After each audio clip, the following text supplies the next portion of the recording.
To start with something really visual, so you can immediately see what Studio can do, we're going to open a song without separating the stems yet. Once we're inside Studio, I'm going to create a little space at the beginning. When you place the mouse here, a small hand appears, and you can simply drag the song to the right. Now in the chat, we'll ask Studio to analyze the rhythm of the song and add an 8-second flute solo. It will do it, and it will get it wrong, because the space I left isn't exactly 8 seconds long. Listen.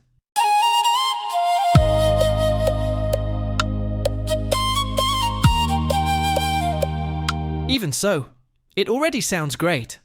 Now we'll ask it to add a fade out and a little reverb, and the result is much better.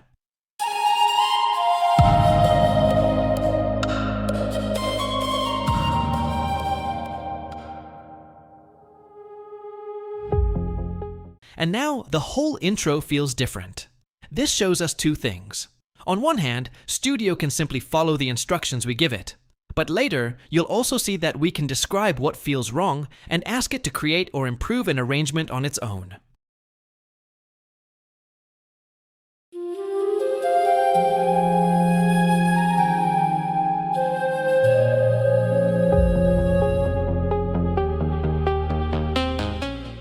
Add new instruments, record your own voice, add sounds, apply effects. All of that becomes possible once the stems are separated and we start interacting with the song with the help of Studio Chat. I already told you, this is not just another update. This is a new era in the way we create music with artificial intelligence. We can choose to separate just one instrument or split the entire song into individual stems. From here, Studio detects all the instruments in the song, and you can choose which ones to separate, or select them all at once. This is important if you only want to use the rhythm, the vocals, or a specific part of the song. And as you'll see, this opens up a lot of possibilities. Now I'm going to separate all of them and create even more. Suno has detected 12 different tracks. Now that the tracks are separated, let's add a new one. I'm going to ask Studio to analyze the song and create a new instrument, a cello.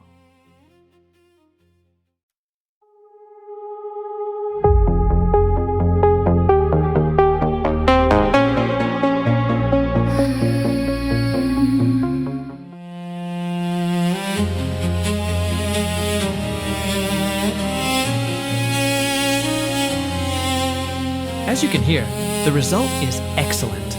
It follows the melody of the full song and gives the arrangement a completely different feeling. First, I'm going to lower the volume so the cello doesn't take over the mix. Then, I'll cut the clip so it starts and ends exactly where I want it. I'll also ask Studio to add a smooth fade out so it blends naturally into the next section. At this point, we could already export the song. But first, I'm going to add my own voice for a few seconds at the beginning. I create a new audio track, place the cursor where I want to start, and press record.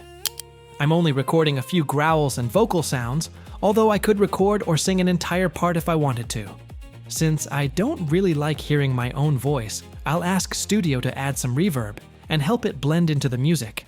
And that's it. The song is now ready to export. Throughout this video, we'll explore everything Studio can do in separate chapters, so you can follow the process more easily and move at your own pace. I created a house track with no lyrics, and then I separated it into individual stems so we could start working with every part of the song. From here, I can open the full conversation on the left side of Studio.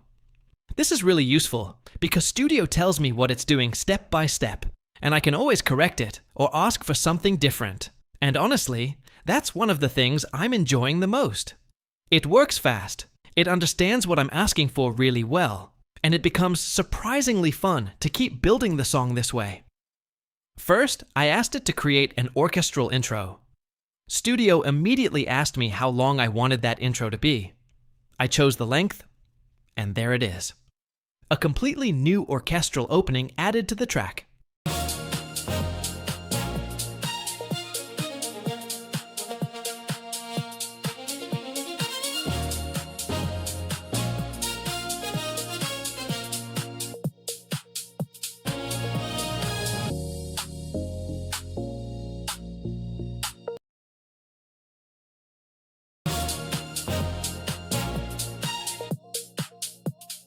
Now I'm going to select a section near the end of the song and ask Studio for a big, dramatic ending. And again, look at what it does.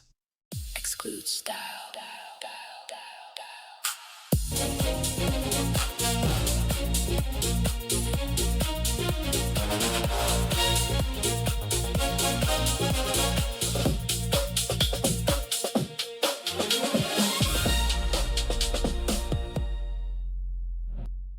Now I want to try something different.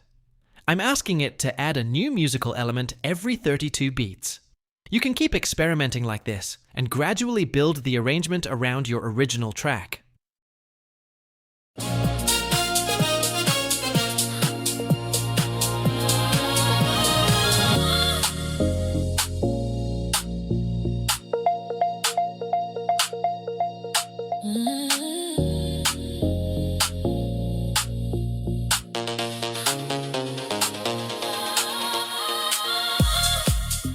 Up here, you can also change the BPM of the project if you want to speed the song up or slow it down.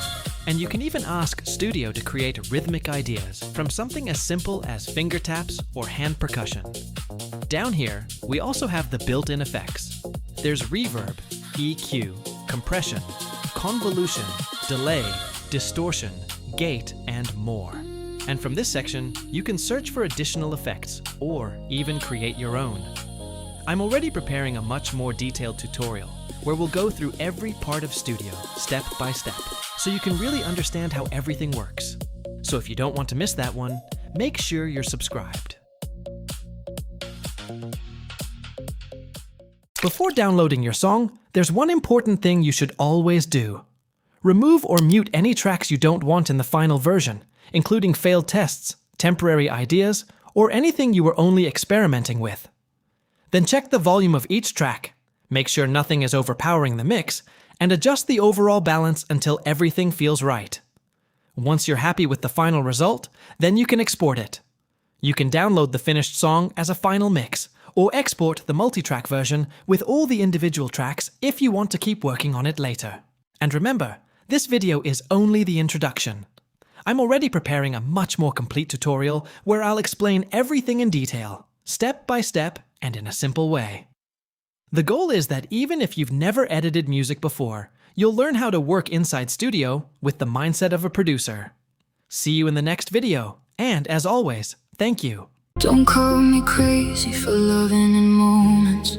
I never stay where the summer feels broken. If I arrive late, just thank me for coming. Don't ask me questions, enjoy what is happening.